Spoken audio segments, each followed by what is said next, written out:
નમસ્કાર વિદ્યાર્થી મિત્રો, આપ સૌનું ધોરણ 9ના ગણિતના અભ્યાસક્રમમાં આપ સૌનું હાર્દિક સ્વાગત છે.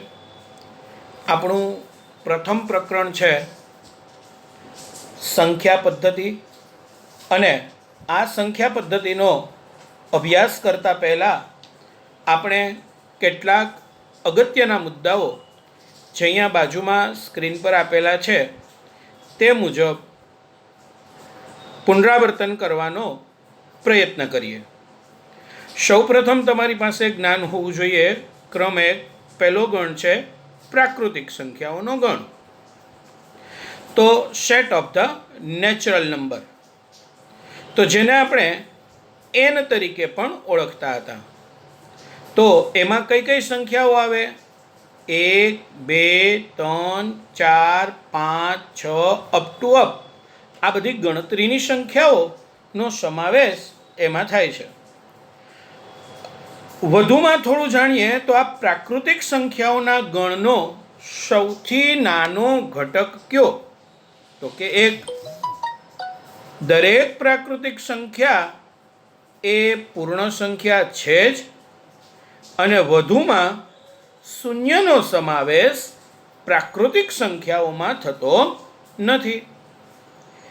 ત્યાર પછીની વાત કરીએ તો બીજો ગણ, અને બીજો ગણ એટલે પૂર્ણ સંખ્યાઓનો ગણ, set of the whole number.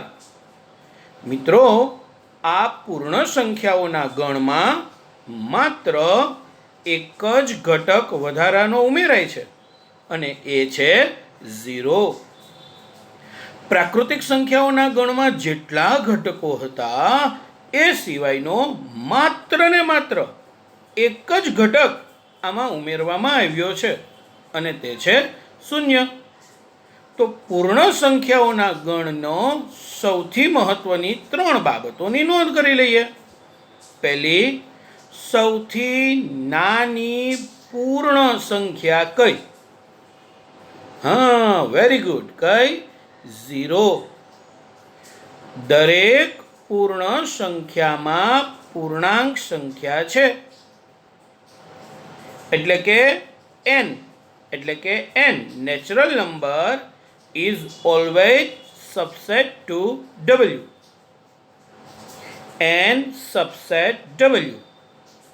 મિત્રો, ત્યાર પછી ત્રીજા ગણની વાત કરીએ, અને એ ત્રીજો ગણ એટલે બીજું કંઈ નહીં પણ પૂર્ણાંક સંખ્યાઓનો ગણ.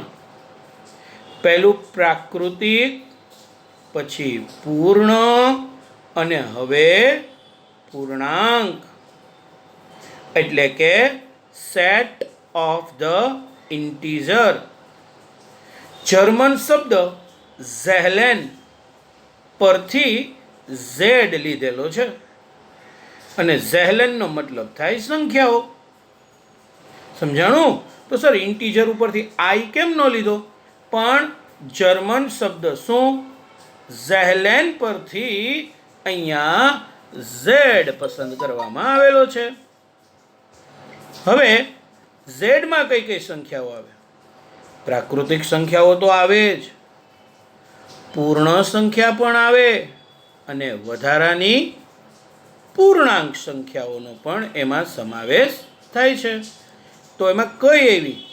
ધન પૂર્ણાંક, ઋણ પૂર્ણાંક અને શૂન્ય. તો પ્રશ્ન પૂછાય, સૌથી નાની ધન પૂર્ણાંક સંખ્યા કઈ? તો કે 1. સૌથી મોટી ઋણ પૂર્ણાંક સંખ્યા કઈ? તો કે -1. તો શું સાહેબ, શૂન્યને ધન પૂર્ણાંક કે ઋણ પૂર્ણાંક શું કહેવાય? કાંઈ ન કહેવાય. તો શૂન્યને શૂન્ય જ કહેવાય.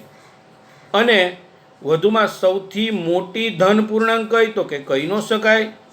સૌથી નાની ધન પૂર્ણાંક કઈ? તો કે કહી ન શકાય. અને વિશેષમાં એક નોંધ લઈએ તો n subset w subset z, બરાબર.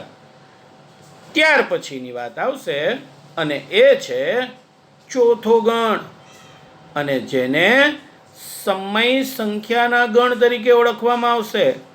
Set of rational numbers. તો અગાઉ આપણે એવું શીખાતા કે જે સંખ્યાને આપણે પી અપોન ક્યુ સ્વરૂપે દર્શાવી શકીએ તે સંખ્યાને સમય સંખ્યા કહેવાય. તો અહીંયા ક્યુના કેટલાક ઉદાહરણો લખવામાં આવેલા છે જે તમે નોંધ કરી શકતા હશો. તો ક્યુ સેટમાં કઈ કઈ આવી? જો એનના સભ્યો તો હોય જ, ડબલ્યુ હોય, ઝેડ હોય, વધારાની પી અપોન ક્યુ સ્વરૂપની સંખ્યાઓ. બરાબર? એટલે કે અપૂર્ણાંક સંખ્યાઓનો પણ અહીંયા સમાવેશ થશે.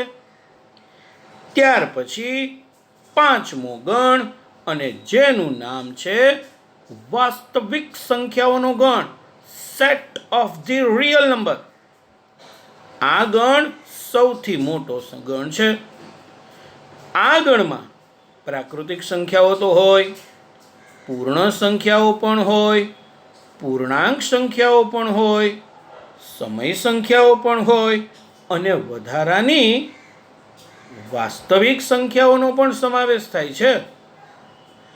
જોજી ભાઈ, કઈ કઈ વાસ્તવિક સંખ્યાઓ? હા, આમાં વચ્ચે વાસ્તવિક સંખ્યાના ગણમાં અસમય સંખ્યાઓ પણ, જે સમય ન હોય એને અસમય કહેવાય. તો કોને કહેવાય અસમય સાહેબ? તો જેનું રૂટ ન નીકળી શકે એવી સંખ્યાઓને અસમય સંખ્યાઓ કહીશું. તો સાહેબ રૂટ ન નીકળે એવી સંખ્યા, જેમ કે √2, √3, √5. તો આવી સંખ્યાઓ પણ બધી જ ભેગી થઈને જે ગણ બનશે એને આપણે વાસ્તવિક સંખ્યાઓના ગણ આર તરીકે ઓળખીશું. તો આ 5 ગણ વિશે જો હું વાત કરું તો સૌથી નાનો n, એનાથી મોટો w, w થી મોટો z, z થી મોટો q, q થી મોટો r. તો સૌથી મોટો ગણ થશે કોણ? r. તો એમ કહી શકાય પ્રાકૃતિક સંખ્યા છે એ વાસ્તવિક છે? તો કે હા. પૂર્ણ છે એ વાસ્તવિક છે? તો કે હા. પૂર્ણાંક છે એ વાસ્તવિક છે? તો કે હા. સમય છે એ વાસ્તવિક છે? તો કે હા. અસમય છે એ વાસ્તવિક છે? તો કે હા. તો બધીને વાસ્તવિક તો કહેવાય છે. એટલે n subset w, w subset z, z subset q, q subset r. પણ ઉલટું લખી શકાય નહીં. બરાબર? હવે આગળ ચર્ચા નેક્સ્ટ લેક્ચરમાં કરીશું. આજનું આપણું આ પ્રથમ સેશન હતું. 5 મુદ્દાઓની ખાસ મેં વાત કરી છે.